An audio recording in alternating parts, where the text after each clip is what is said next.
Welcome to Southern Soul Chats, where this season we will be diving into the stories of individuals who have navigated the deeper waters of faith.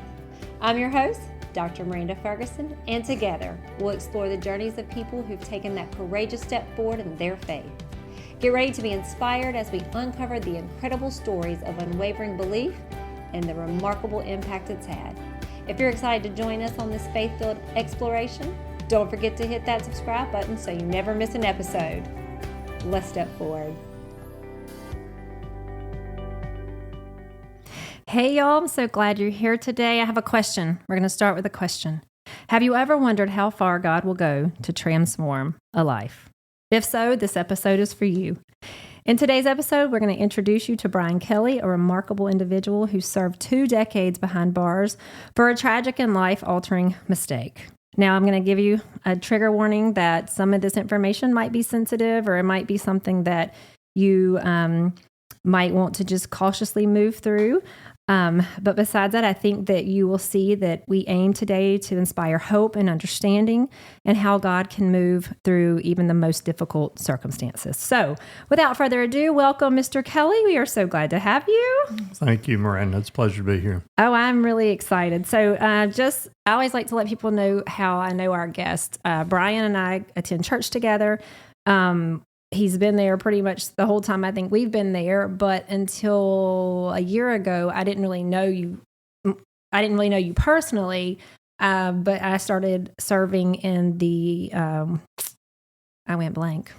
Regeneration. That one, in the Regen program as a vocalist for the praise team. And I got to know you better and got to enter into a relationship with you. And it's been wonderful. And I've been just so impressed on how you daily model your relationship with Christ and the leader that you've become. And so I'm just really glad that you put your yes on the table and came and joined me today. Yay! Well, it was easy to do. And I'll tell you what, I told the Lord a long time ago, my yes is on the table. And then I found out he will take you up on that, and he'll put you in places that you never dreamed, but it's always an adventure and it's always fun. Yeah, it's true. When you really put your yes on the table, you better be serious. Because I'm learning that too. Indeed. Okay, so we're just going to dig in and find out a little bit more about you. So why don't we start from the beginning, childhood, what your life was like, where's your family, family based in faith, was it not? So I'm just going to turn it over to you and let you tell your story. Absolutely. I grew up in a small town in Kansas, just outside of Kansas City, kind of a farming community. My father and my mother divorced soon after I was born, and he took off and never really looked back. So it was always just my mom and me. Bless her heart, she had a high school diploma and not many other marketable skills. And so, finances were always a struggle. It seemed like the world was against us and that the world was usually winning.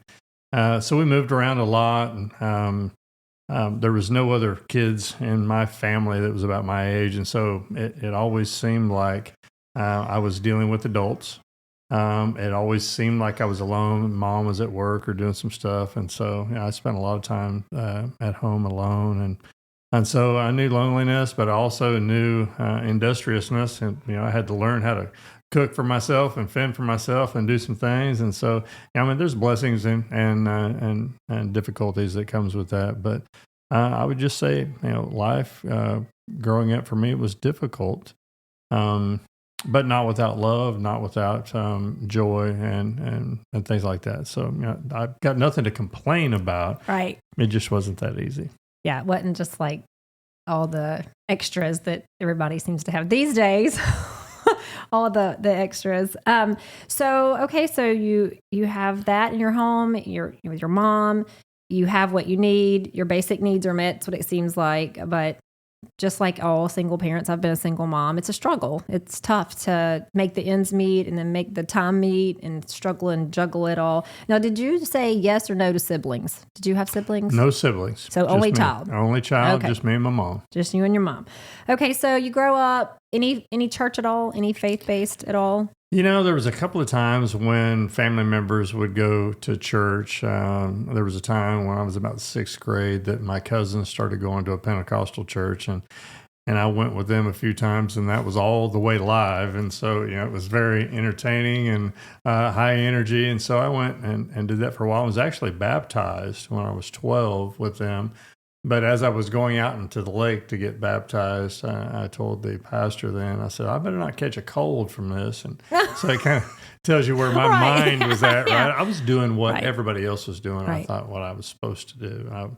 But I didn't understand salvation and baptism and what I was doing. I was just trying to fit in. Following the steps. Mhm. Here's the steps. If you do this, then this happens. Yeah. Mhm.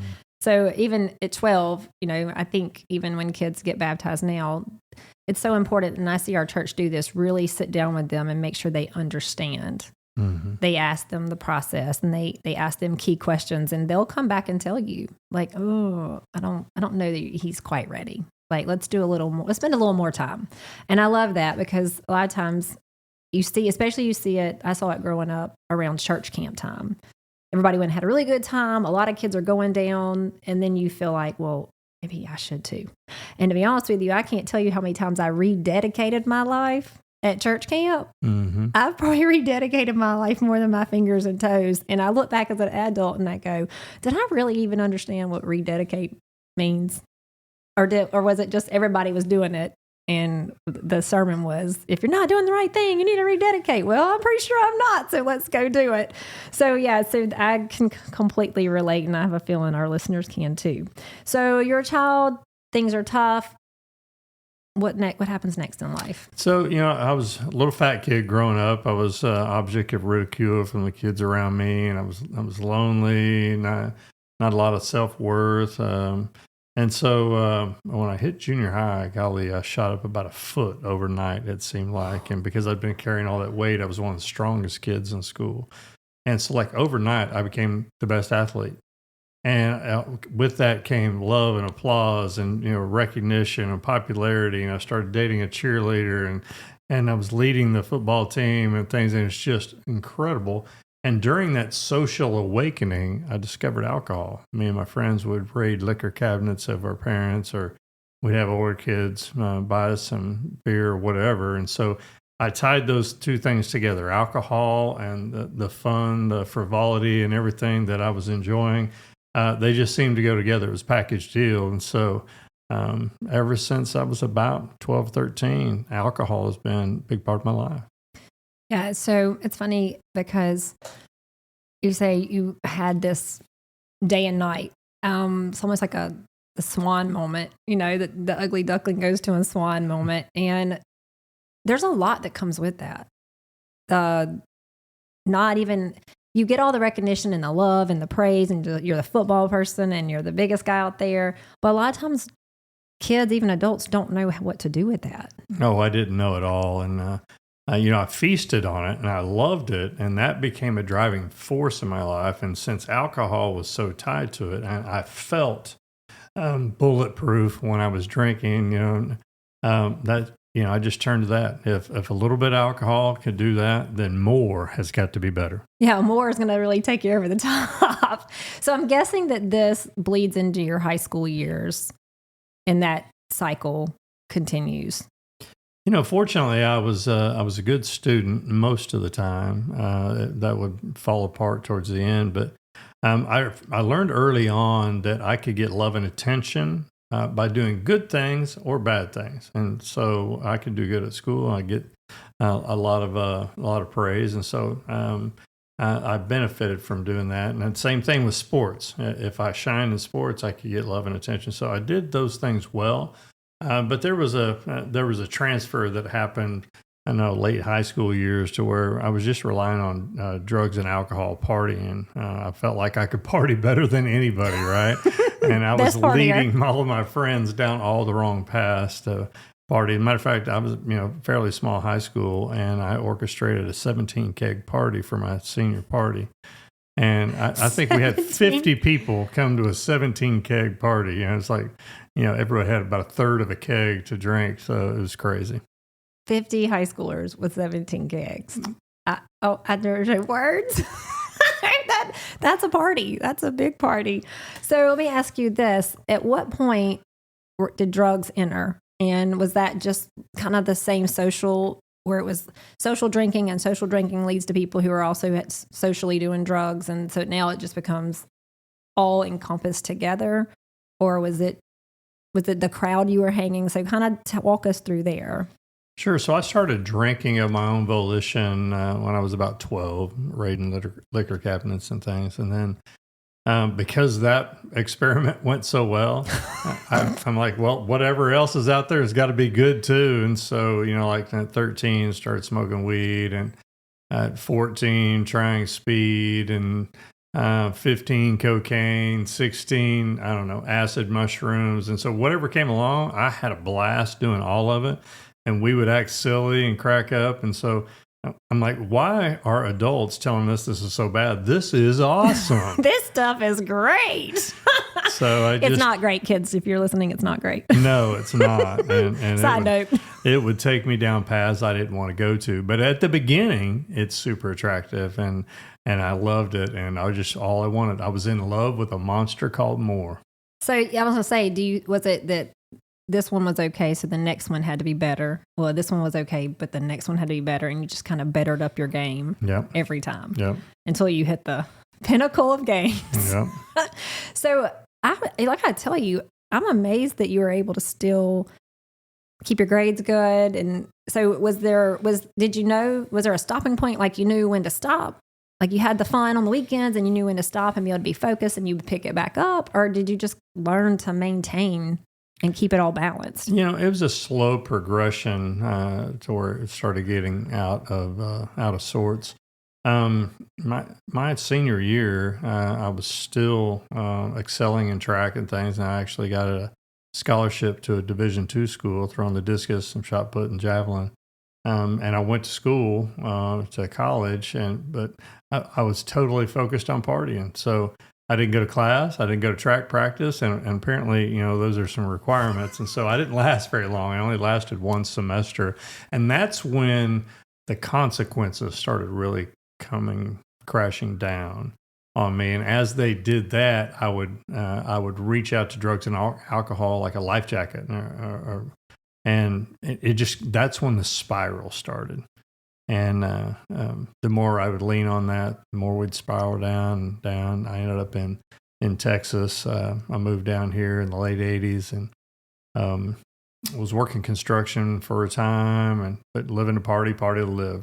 Paycheck on Friday, broke on Monday, but had a blast, I think. But you think you had a wonderful weekend. Yeah, that's what they told me. Aren't you glad social media wasn't a thing? Yes, then? Absolutely. I'd have been plastered on it because I did some dumb stuff. I had so many drunk bumps. I can't even imagine some of the stupid things I was doing. But I ended up in the partying on the Strip in Dallas, where a lot of the nightclubs are at. A lot of the Dallas Cowboys were going to. So I saw Tony Dorsett and Too Tall Jones and Harvey Martin and a lot of these famous athletes in the clubs that I was going to. So I thought I'd really arrived. And of course, they didn't know who I was. Right. But you knew who they were. Yeah. And so, that meant something to me. I always derived my self-worth in others. Mm-hmm. If I could dazzle you and make you laugh or make you think I was great, then I must be. Right. You have arrived. Yes. And you've accomplished something, which is crazy because I think a lot of people do that, and they don't on purpose so much, that they want to fit in so well. They want to forget about the things where they lack or the areas where they are missing something. That part we always hear, you're missing something. What's the something? Well, is it drugs? No. Is it alcohol? No. Is it sexual behavior? No. But it's something. Something's missing. And so we try to find it in different personalities and different people. And I know for my own self, it's so temporary, but it is a quick feel. Mm-hmm.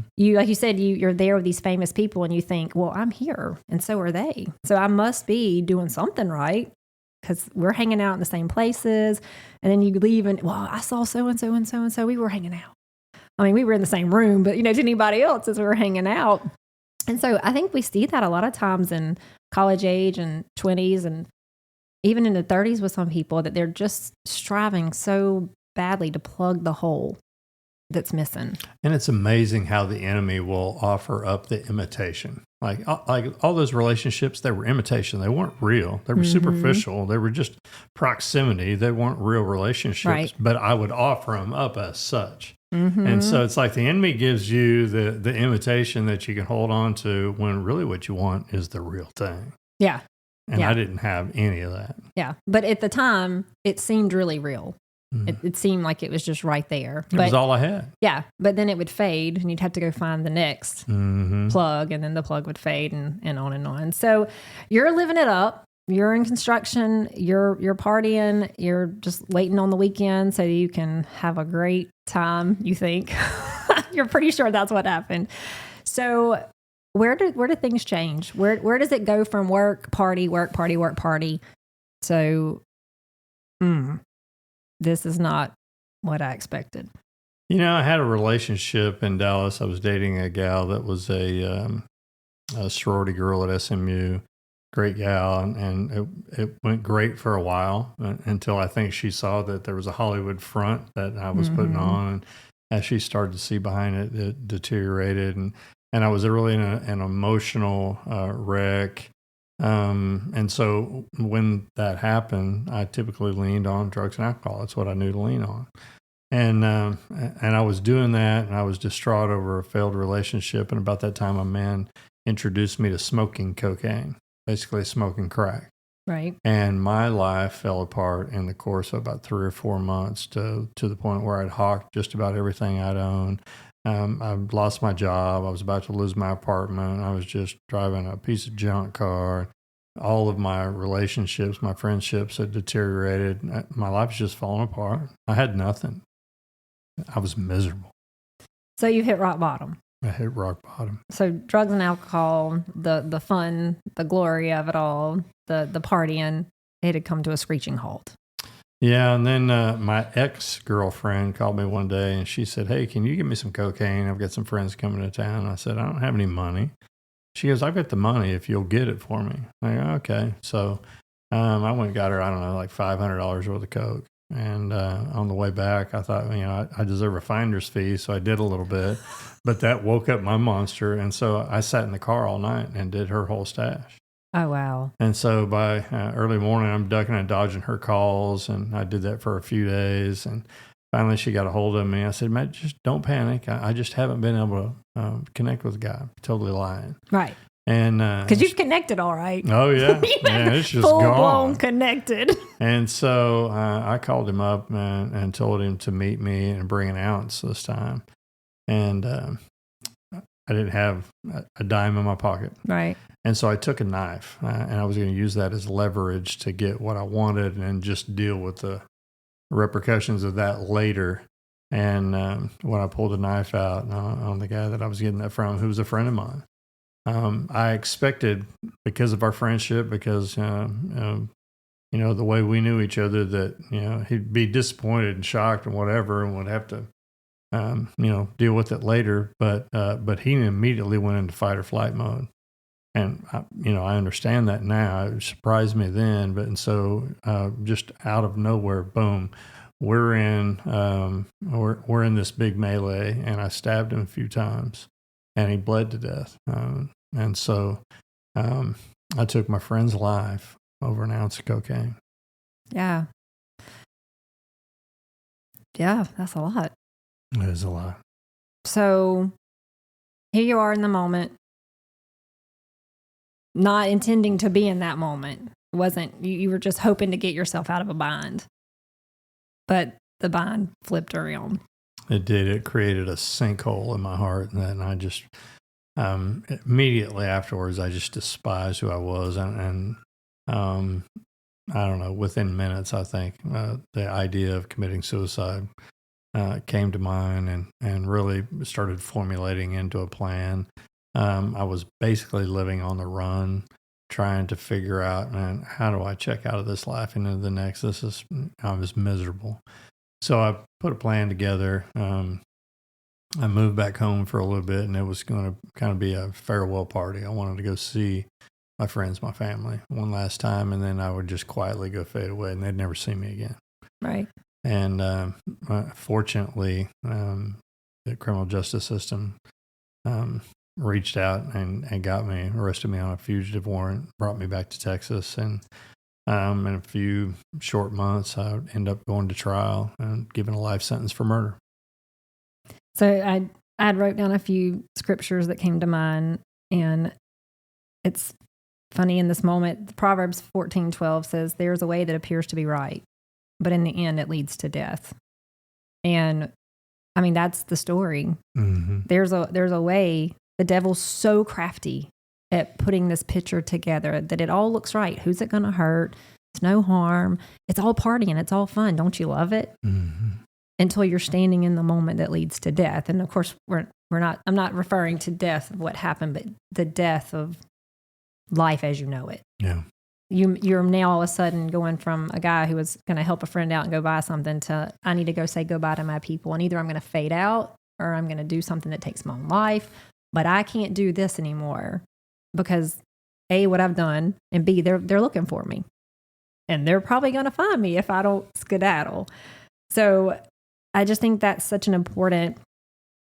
I think that's such an important piece right now that the Bible lays that out for us. That says our choices might seem right at the moment, but they lead to destructive circumstances. Yes, they do.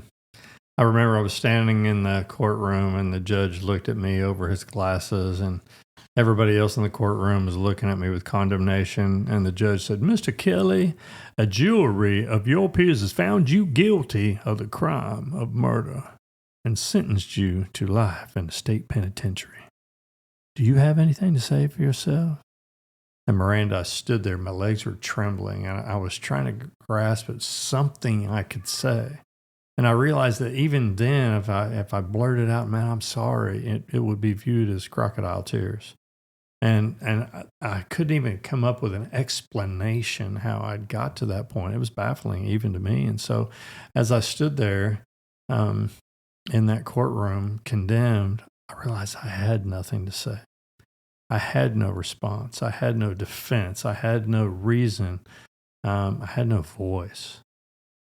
So I just stood there quietly and was baffled.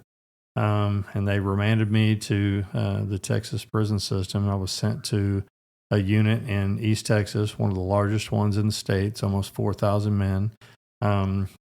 What I found is the men in prison use threats and violence to get what they want. They're overgrown children. They're perverse caricatures of men, and I realized that's exactly who I am too. I've qualified for this, and this is going to be my life. You know, I'm going to be around people, and we were fighting over everything. We'd fight over benches and TVs, and fight over who could fight who, and it was just, I don't know, it was surreal environment that I was in, and that I was stuck in, that I had earned my way into.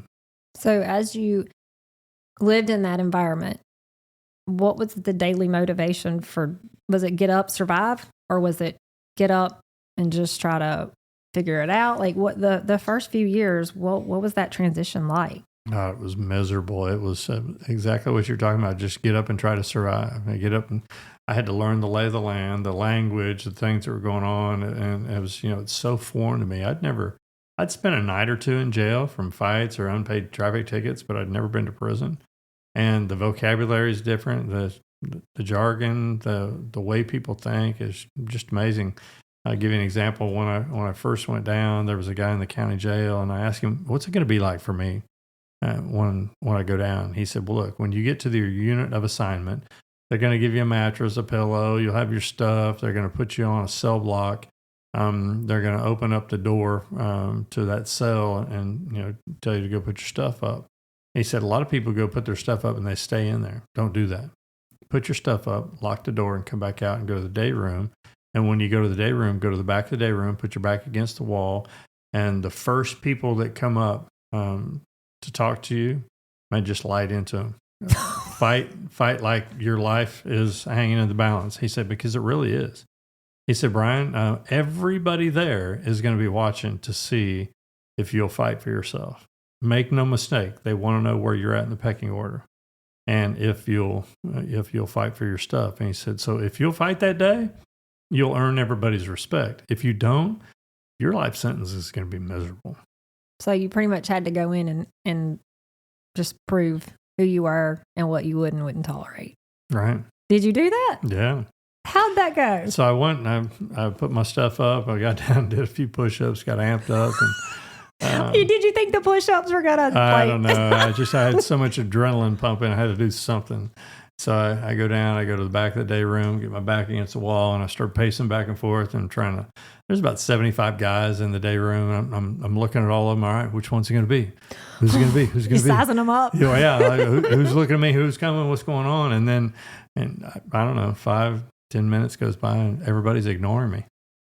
And I'm like, this is not the way the story's supposed to go. Yeah, I don't know what to do now. I wasn't told this is going to happen. So, I calmed down a little bit and I ambled over and I was watching some guys playing dominoes at a table. And this young, stocky black kid comes up to me and he said, "Hey, Wood." I said, "What'd you say?" And I started to draw back and make my fist up. He said, whoa, come on. It's cool. It's chill. I see you're going to stay down. And I had no idea what that meant. I thought it meant that if I get hit and go down, I'm going to stay down. And so I'm like, man, I drew back. I started to swim. I said, man, I ain't going to stay down. He said, whoa, dude, chill. That's not what I'm saying. He said, you know what? I'll talk to you later. And he turns around and walks off. And I'm standing there. I'm huffing and puffing. I'm like, what the heck just happened? I didn't even know it. And I found out later that he was paying me respect. When he came up and called me Wood, in Texas prisons, white guys who will fight for themselves are referred to as wood or hardwood or peckerwood. Mm-hmm. And so he had already recognized this guy's his amps are he's been doing his right push-ups. now. Yeah. And so when he called me Wood, he was already recognized, hey, you'll fight. And that's what he was telling me. Right. I just didn't know it. And then when he said, I see you're going to stay down, that's the terminology they use in Texas prisons. Say, hey, you're going to fight for your stuff. You're not going to let anybody take it. Right. And so, he was coming, paying me great respect, and I almost hit him. He was ready to put him out. So did you fight it all that day? That day I didn't. What I found out later is there was 24 blocks on that unit, I think. And that was probably the only one on the whole unit that you didn't, they call it the check game. When the new guy comes in, 2, 3, 4 guys are going to fight him to check his heart and see if he'll fight. Right. So that's what they call it. That was the only block on the unit that didn't have the check game because there were some older convicts on that block and said, hey, we're not going to live like that. We're just going to let a man's character, stand up and we'll let him stand on that. And so that was the only spot. Even then, I think God had put a hedge of protection around me.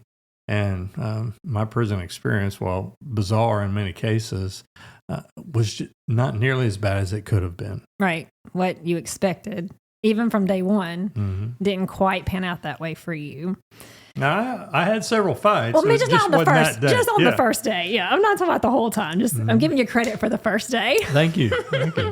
So, one day leads to 10, which leads to 100, which leads to months. Years pass. So, I hate to use the word getting comfortable, because clearly that's not a comfortable place to be. But as you're settling into this new way of living, this new family that surrounds you here in the prison system, what started happening? What did your daily life look like? What was going on? Like, paint a picture for us of how this progresses. Prison is sameness in everything. We all wear the same dingy white. We all live in the same cell blocks. We all have the same mattresses and pillows and stuff that they sell. And we go to the same chow hall and we eat the same crap. And we walk down the same side of the hallway. We eat with the same people. It's just sameness. And you just become a number. And it's miserable. And so it was just drudgery and emptiness and hopelessness. And it's a cloud that just permeates that, and you feel the hopelessness. And about a year into my incarceration, a guy I'd met and befriended, he said, hey, I want you to go to a prison ministry called Kairos in the chapel. And I said, what's that? I've never even heard of it. And he said, well, what it's going to mean for you is 4 days of home-cooked meals. I said, dude, please sign me up. This food here is terrible. I'll do whatever you need. He said, don't worry, I've got you. As a matter of fact, I'm going to be your waiter, and I'll make sure you are stuffed to the gills every day. And I go, please sign me up. So I went, and Kairos is a prison ministry where 42 Christian men, multi-denominational, come in to engage for 4 days with 42 hand-selected inmates. And they do a series of talks, small group processing, and talk about things like depravity wound, father wound, choices, forgiveness. Almost like counseling a little bit, but follows a pattern. Sure. So that everybody's getting the same thing. Sure. Okay. And, I'd never been around Christian men like that. I've been around some men who said they were Christian. I'm not sure that that's as accurate as they think it is. And being around the men I was at in prison, the men that came in were different. They had joy, they had hope, they had peace, they had love, but yet they had strength, and you could see it. And so they just baffled me, and I'm asking them questions. I'm poking and prodding. And I'm like, where do men like you come from? I've never encountered men like you before. And I bonded with a little Lutheran preacher from San Angelo who had went to Kansas University near where I grew up. And so for 2 days, we talked about Kansas, and he won my trust. Mm-hmm. And to that point, Miranda, I had never admitted to anybody I was guilty of my crime. I lied at trial. I'd lied to my family. I lied to my friends. I was even lying to the guys in prison. I don't even know why. I don't even care. But I'd never told anybody. And so finally, he won my trust. And being around those men of the light, I couldn't carry that darkness anymore. Right. And so I told him, I said, I need to tell you something. So I pulled him to the side, and I just broke down, and I told him all about my crime. And he listened to me so patiently. And then he looked at me. He said, Brian, he said, I'm so honored that you would share that with me first. That is huge. Now I want to tell you something. I forgive you. Oh, wow. And I crumbled. I never dreamed that anybody would ever tell me those words. And so, man, I was a big mud puddle. And he let me get it together. And he said, Brian, although I forgive you, and that's real, you need to ask God to forgive you. And guess what? He will. And I said, yeah, Keith, I hear you, but I can't. And he said, I don't understand. Why not? And I said, well, Keith, I don't deserve forgiveness. I deserve this or worse. I'll take my medicine. And he looked at me, he smiled, and he even chuckled a little bit. And he said, wow, I didn't realize when I came here this weekend I was going to meet somebody that was smarter than God. Oh. I said, well, hold up. I didn't say that. He said, you sure did. You said God would forgive you. You admitted that. If you ask him, you tell him about this. But no, of course, you know how to handle this better than he does. How has your program worked out for you, Brian? I'm like, ouch. It hasn't. I don't know how to live. Right. Like, I'm here. Yeah. Clearly it's not going the right way. And he goes, exactly. You're never going to have any joy, peace, purpose, love, hope in your life until you let go and give this to him. He knows it anyway. Why are you trying to act like he doesn't? Hand this over to him. I just stood there on May 28, 1994, and I'm like, what do I got to lose? So I got down on my knees, and I said, God, here's the broken pieces of my life. It's nothing but trash. I'm sorry. It's such a bad deal. Here, you do something with it. I can't. And I began to learn that day, and I'm still learning it now, that God can take broken pieces and make a masterpiece. So that's a year in. So you spend a year, we'll say floundering around for a year, because I'm sure that was, like you said, lots of fights, lots of learning. So you have a year in. I have a question here. There's 4,000 inmates. How did you land in the 42 that would be picked? You said 42 because was chosen. the guy I had befriended, he had went through it previously, and they did kind of a recruitment process. So he was able to nominate me. So by God putting somebody in your path to befriend, yep, it led to you finding who God was. It's always relationships, isn't it? And the forgiveness. He knows what he's doing. Yes, he does. So you're a year in. We've had this transformation, but we still have a lot of years to go. Yeah, it didn't get me out of the consequences of my crime. I'd still do 20 years after that date, but I knew I was on a different path. I knew I was living for something else. Miranda, I desperately wanted to be part of the solution instead of part of the problem. I just didn't know how. And when I made that declaration with God, I was like, hey, you show me how. He will. So being in that program at year 2, did you stay attached to that program in some way? Were you able to do that your whole way through? Kind of. One of the things they do after the 4-day weekend is they encourage everybody to come back and do basically weekly men's groups, prayer and share groups. And so I started doing that. And that was something that was revolutionary for me. I had never got together regularly with intentionality and met with other men. And oh my gosh, I just loved it. So we met out on the rec yard every Saturday morning at 8:00, and we prayed and we talked about our fledgling faith and how we were working through that and struggling to work through that. But there were so many times when God confirmed that he is real, that what he'd done in our life was real. And I'll give you an example. There was a young man in that group who had just given his life to Christ. He had been in prison for 17 years for killing his girlfriend and driving around for 3 days with her in the trunk. And he's from a small town too, and he cast a lot of shame on his family, and they barely had anything to do with him. He had never talked to his brother since he'd been locked up for 17 years. And so he asked us, please pray for reconciliation with my family, especially my brother. He hasn't talked to me since the trial. And so, we were on it. Well, we believed in God, and we believed he moved mountains, and he would move this mountain. So we prayed, and the next Saturday we showed up and we said, well, what happened? We were expecting, right? Full Seize the part. Yeah. And he just shook his head. And he goes, we just keep praying. I haven't heard anything. We're like, okay, we're on it. He's going to do something. And so about, 10 or 15 minutes later, we were talking about something else, and he started looking off in the distance. And pretty soon he stood up and he was kind of tilting his head and he was looking. We're like, what are you doing? And he said, it's a long way and I'm not sure, but I swear that was my brother that just walked through the front gate of the prison. And about 10 minutes later, they called him to visit. And we found out later that day that week, his brother had given his life to Christ, and he knew the very first thing he needed to do was to come and reconcile with his brother. And we were strutting around. I bet you guys had a different kind of party that day. Oh man, where I'm like, this is real. Yeah, look at this. This is happening. Yeah. But here's the skeptic in me, right? Well, it's not skeptic, but I'll play bad cop here. I'm not wanting to just assume that this made the next 19 years a walk in the park in prison. Oh, it didn't. You have something to hold on to. You have a foundation there. These moments like this definitely give you hope to wake up the next morning and re-meet with these guys. But did you ever become a target because you were in this group? Were you ever... I've seen some of that.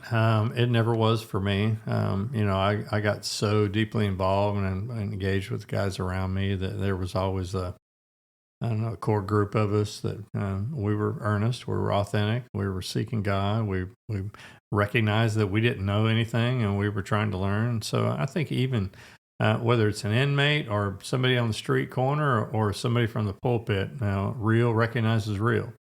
And people, are all right with that. Even gang members will stop and recognize real. Like I've heard and I've seen a lot of guys who are in a gang in prison who say, I want to get out. I want to follow the Lord. And typically their gang brothers will say, okay, but it better be real. If we find you half-stepping, we're going to beat you down.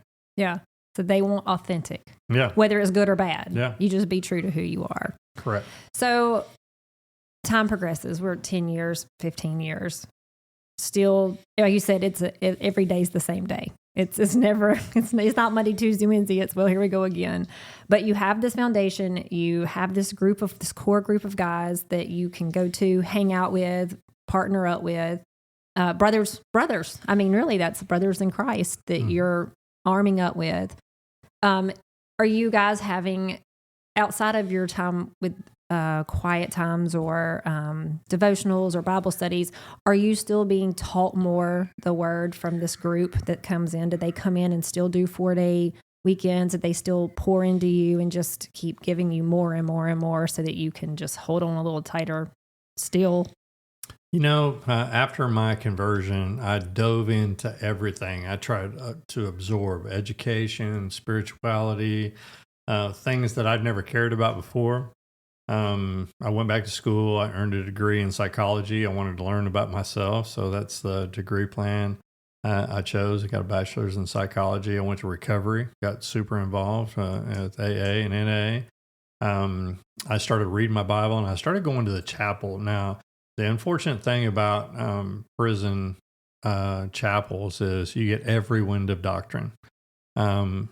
Everybody comes in. They've got to have access to that. So you get this hybrid amalgamation of faith things, and it gets more confusing than anything. Right. And so I was struggling. Holy Spirit was teaching me the practical things in Scripture, and a man steps up that would disciple me for 10 years straight. We lived together, and we also worked together, and he was super strong in doctrine and theology. Matter of fact, he had spoke at the Southern Baptist Convention with Dr. Criswell, like in the early 70s. And he had fallen from grace and earned himself a nice prison sentence. But he would just took me under his wing. And every day we would talk about the fundamentals of Christianity and how we were applying that in our lives or failing to.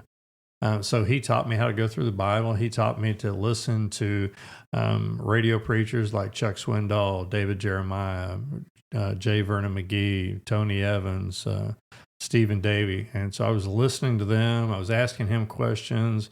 I was getting stuff from Dallas Theological Seminary, and I was really processing doctrine and theology, and I just couldn't get enough. I was diving in, learning more. And as I was getting filled up by others or by books, I would pour that out into other men. So I was leading Bible study groups, sharing prayer groups, recovery groups. So in my notes again, I had a reference to Psalm 34:18. The Lord is close to the brokenhearted and saves those who are crushed in spirit.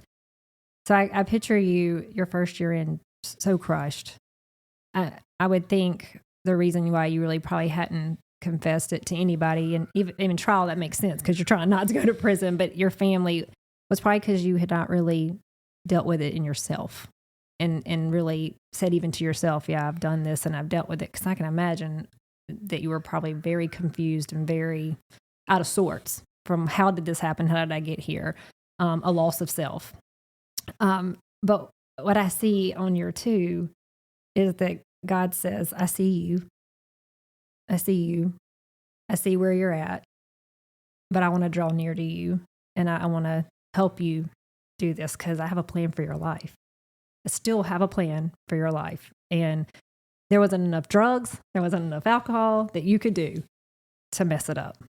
And so he gives you this amazing opportunity to brother up with a guy who leads you into this.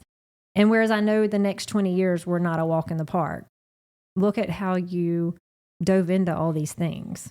You had a new mission.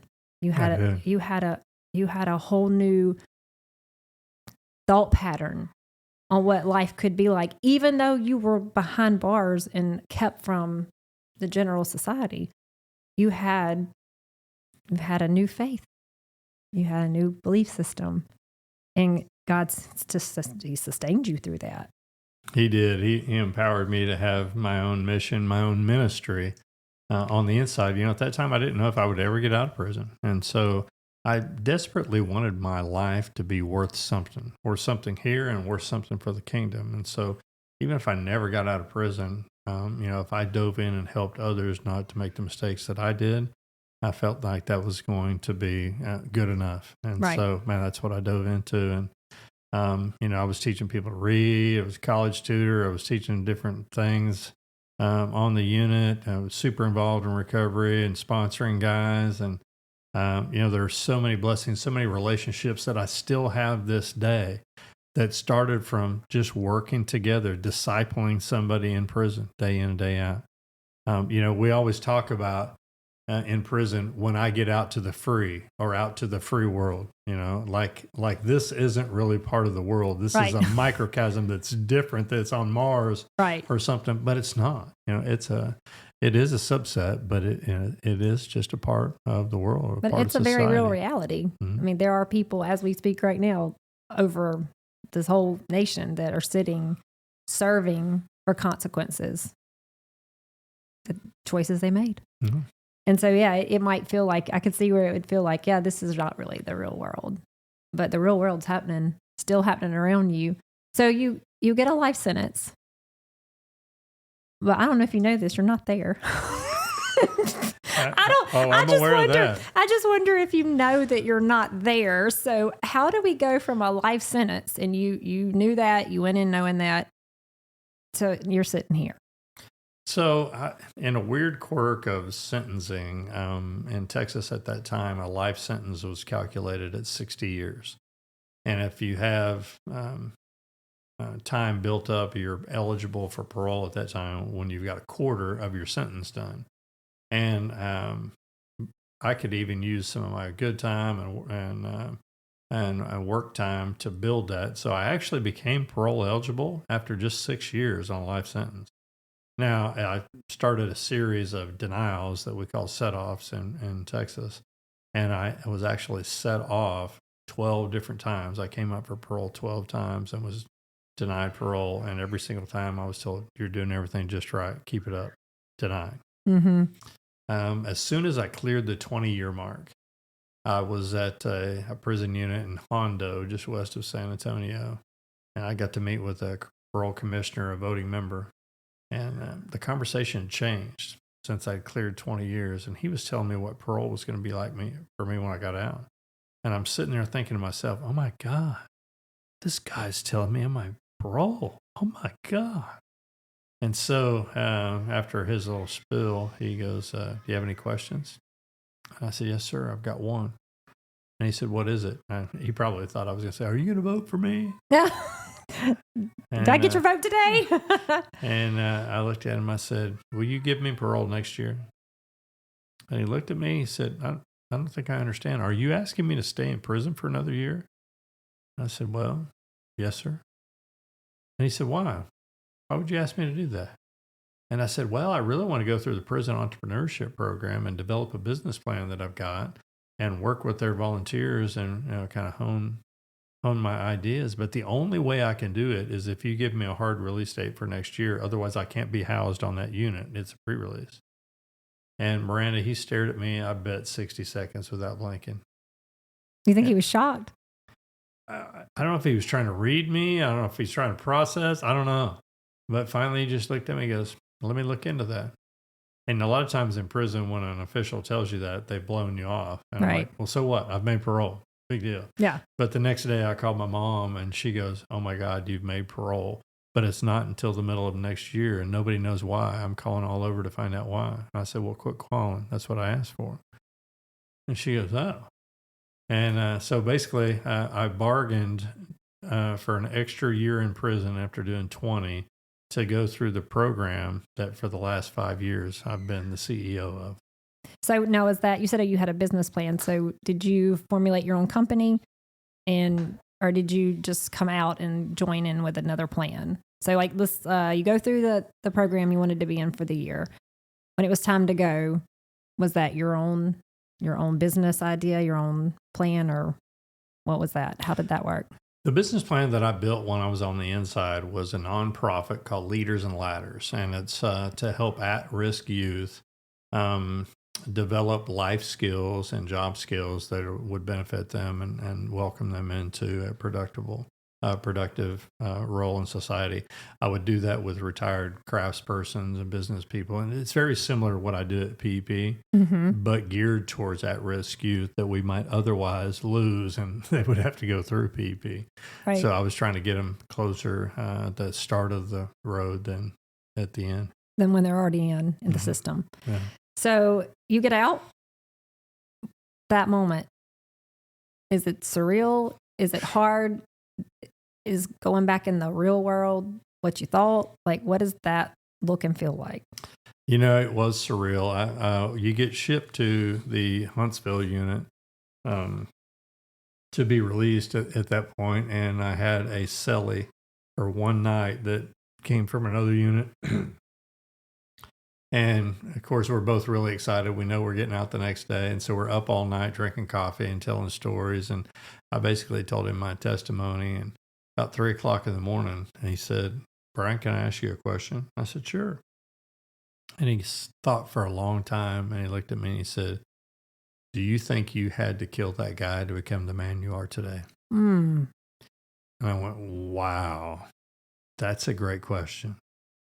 And, I thought about it for a little bit and I said, sadly, to become this man, yes, I did. Could I have been a different man, honorable man? And could I have listened to God earlier on and done good things? Yeah, but I would have been different. But I am this guy today. And I said, it reminds me of my life scripture, which is Romans 8:28, that God is in all things for good for those who love him and are called according to his purpose. Basically telling me that he can use even this situation for good if I just give it to him. Yep. And my life has been a constant proving that scripture is true, that you hand this over to him and he's in all things for good.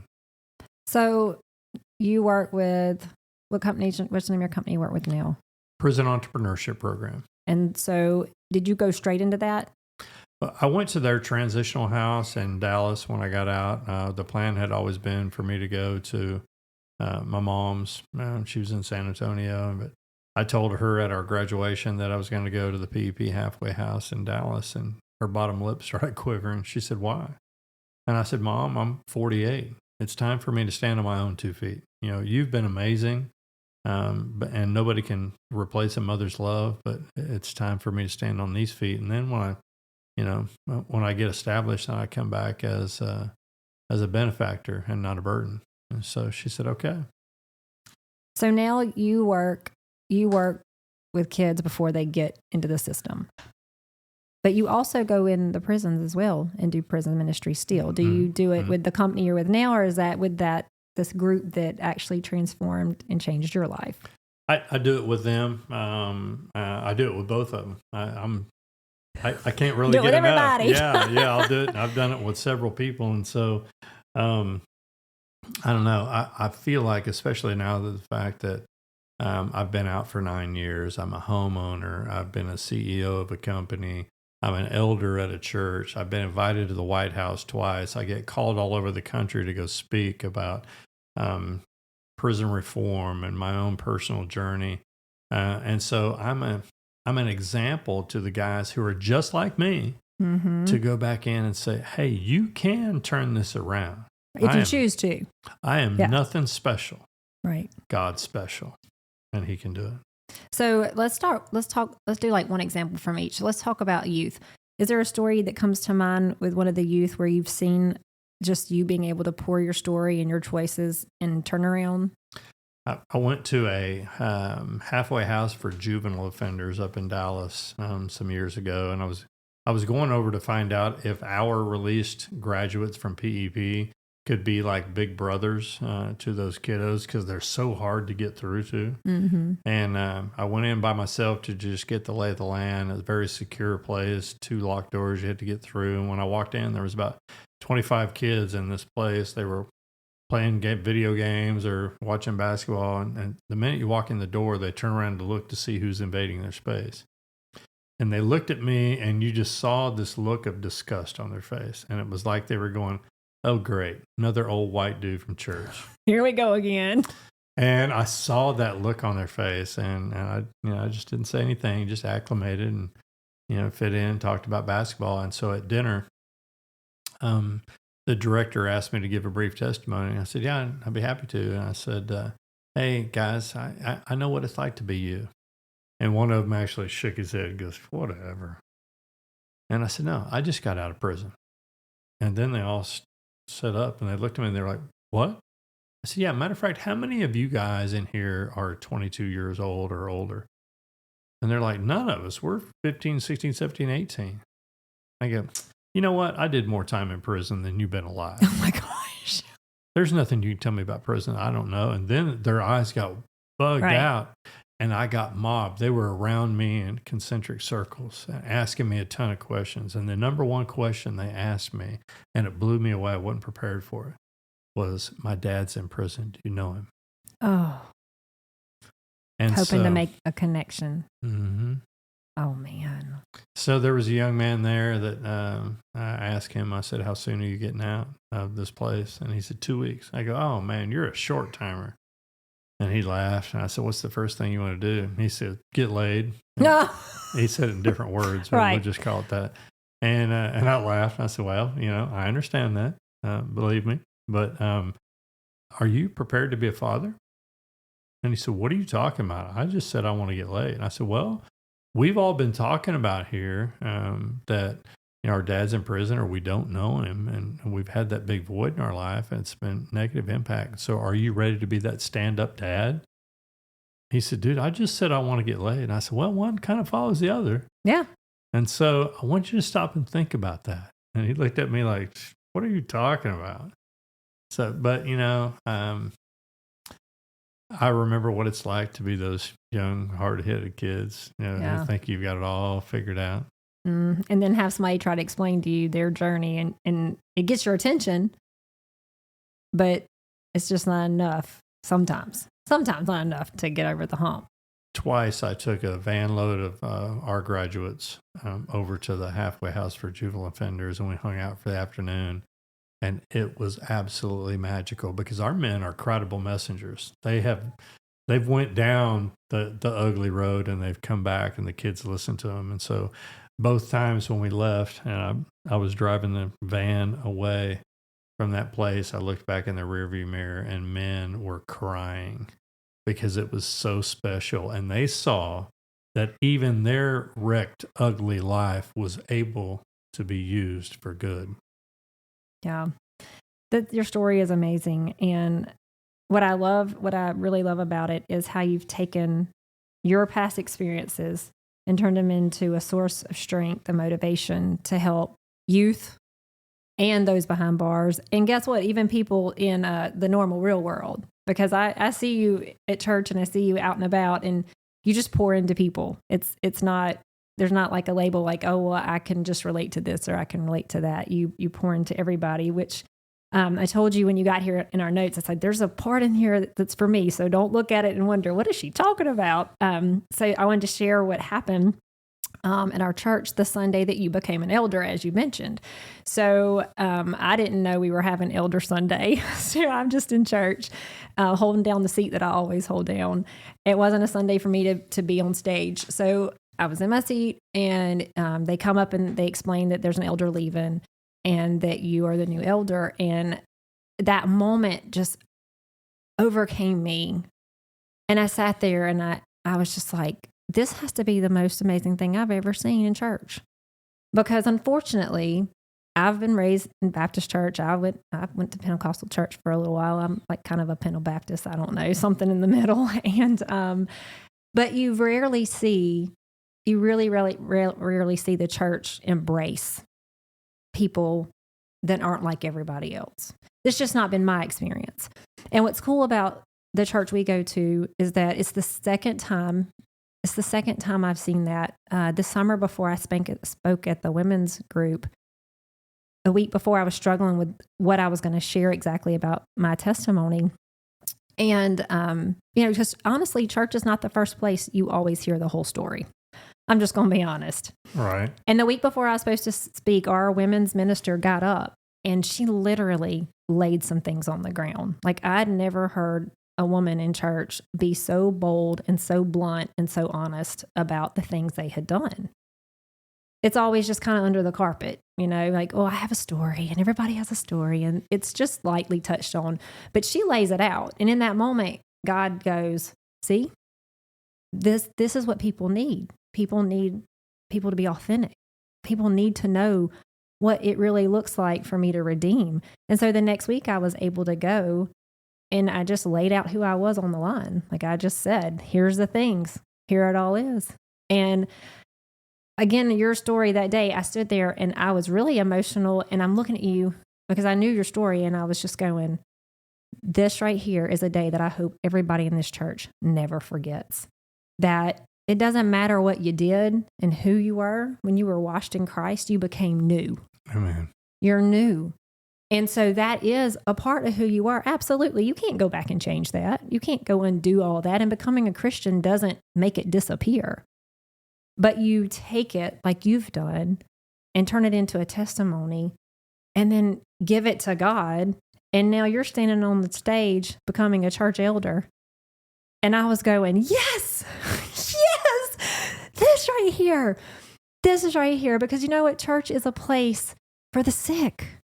We are a place for the sick. We are supposed to take the sick in and love on them and help heal them and then push them to a higher level. And I was so proud of our church, and I was thinking, if I am this proud, I don't know how he must feel standing on this stage knowing like this is a full circle moment right here. This is a complete full circle moment. Like, I don't know how you didn't just cry and cry and cry and cry and cry on that stage, because I was in my seat doing that. I was just like, this is the kind of place I want to be involved in, where we can love on people for who they are and not who they were. And we can exalt that because it doesn't matter. Because in Christ, we're all new people. I didn't say we were perfect people. I didn't say we don't mess up sometimes. But we're changed. And that moment for me was huge. And I was just so proud for you. And I think your mom was there that day. Yes, I don't know how I don't see how she didn't cry and cry and cry and cry. She was a mess. Everybody was a mess. And then even since then, because that was a pretty big moment, you recently had a really big moment, like another life-changing moment just a couple weeks ago. Has it been weeks? Has it been a month yet since we did Here Comes the Bride? It's been 6 weeks. Already? Yeah, time flies when you're married and having fun. Yeah. So how was that experience? Like, how is married life? You know, I didn't get married until I was 57 years old. And I've told Jill that while there were times when I was trying to rush down the aisle and it never worked out, I'm so thankful that it has taken this amount of time that I've waited on her, because it's been absolutely spectacular. It feels like every day is the honeymoon, and I just absolutely love it. And we're in such alignment in our thought, in our belief, and our focus on the church and everything. And so it's like every time something comes up, I'm like, hey, where are you at with this? And she'll tell me, and we're like, yep, we're in alignment. I love it because Jeremiah 29:11 says, "For I know the plans I have for you, plans to prosper you and not to harm you, plans to give you hope in a future." And I think he gave you hope year 2, and he has certainly gave you a future. He has certainly done that for me. So as we conclude, what would be a message of hope that you could share with people today, thinking that maybe they've gone too far for God to love them or save them or give them hope for the future? You know, there's a ton of scriptures that come to mind, but I think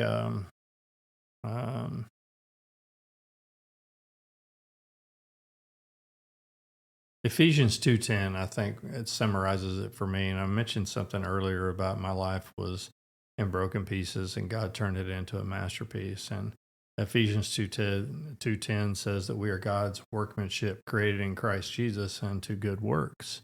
And the word for workmanship in the Greek is poema, from which we get the word poem. So it's basically saying we are God's poem, created in Christ Jesus for good works. But that word's also rendered in other places masterpiece. And so if we think about that, God can take the broken pieces of our life and turn us into a poem, a love letter to tell the world about his goodness. And so as I was up there on the stage getting ordained as an elder, I realized this is another chapter in the poem of my life that God is talking about. Not how great Brian is. We all know that's not the case. It's how great he is. And he can shine most in the most broken people if we'll let him, if we'll put our yes on the table. I love that. We're living a life, a poem with chapters, and Oh, man, that's great. Well, today we've been on an incredible journey with you, Brian, exploring your past, talking about your time behind bars and the remarkable transformation that has defined your life. Throughout your story, we've heard the profound impact of hope, faith, and belief in second chances. It's a testament to God's capacity to offer and want redemption and renewal in our lives through Him. As we wrap up this episode, I encourage you to think about the power of second chances, not just for those who have experienced the criminal justice system, but for all of those that are on their own unique journey, because we each have our own poem book with our own unique journey. I just want to express right now a huge thank you to you for coming today, just for being open and honest, being willing to share your story and how this journey has changed you and how you're going out and changing others. And I want to thank you for the work that you're doing and offering the same opportunity to those who are in prison and those who we're trying to keep out of prison. And mainly, I want to thank you for being a model for all of us in the real world. That was my air quotes. Because, I mean, you're living it out. I'm not saying you're perfect. None of us are. But you're always there. You're always investing. You're always pouring, just pouring and pouring. And I see that. And I know the others see it too. So I just want to thank you for all of that. And are there any resources or helplines that are out there for listeners who might possibly be struggling, or maybe they've gotten out of the system, they don't know where to go? Is there any resources or web pages, or does your company do anything that they can get involved in if need be? In the past, we have only taken men that we started working with on the inside and helped post-release, but we built a second chance incubator and accelerator for returning citizens who are interested in launching a business. And that's now housed on the East End Maker Hub on the east side of Houston. It's called the PP Collider, and we want to open that up to returning citizens who are passionate about launching a business idea. I've always encouraged people to get involved with your local church and not just go there on Sunday. Get involved, get to know people, relationship, serve, yes, and there, we offer Regeneration, which is a Christ-based 12-step program that is for anything. It's not just drug and alcohol. It could be for any sin patterns that we've got in our life. You're overeating or binge watching Netflix, or stuck on social media, overspending, or pornography, or whatever.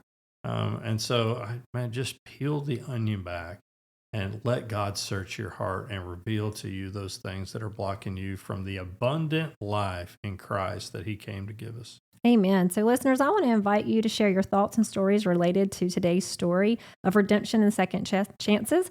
There will be a message button attached to Brian's episode in our social media. We also have a webpage, www.steppingforward, that's fwd.org. We have a message button there. We would love for you to share your thoughts or share your stories with us. And in ending, I just wanted to remind you guys that no matter where life is taking you or what challenges you face, there's always room for growth, change, and the possibility of a brighter tomorrow. Thank you for joining us and being here with us on this inspiring episode of Southern Soul Chats.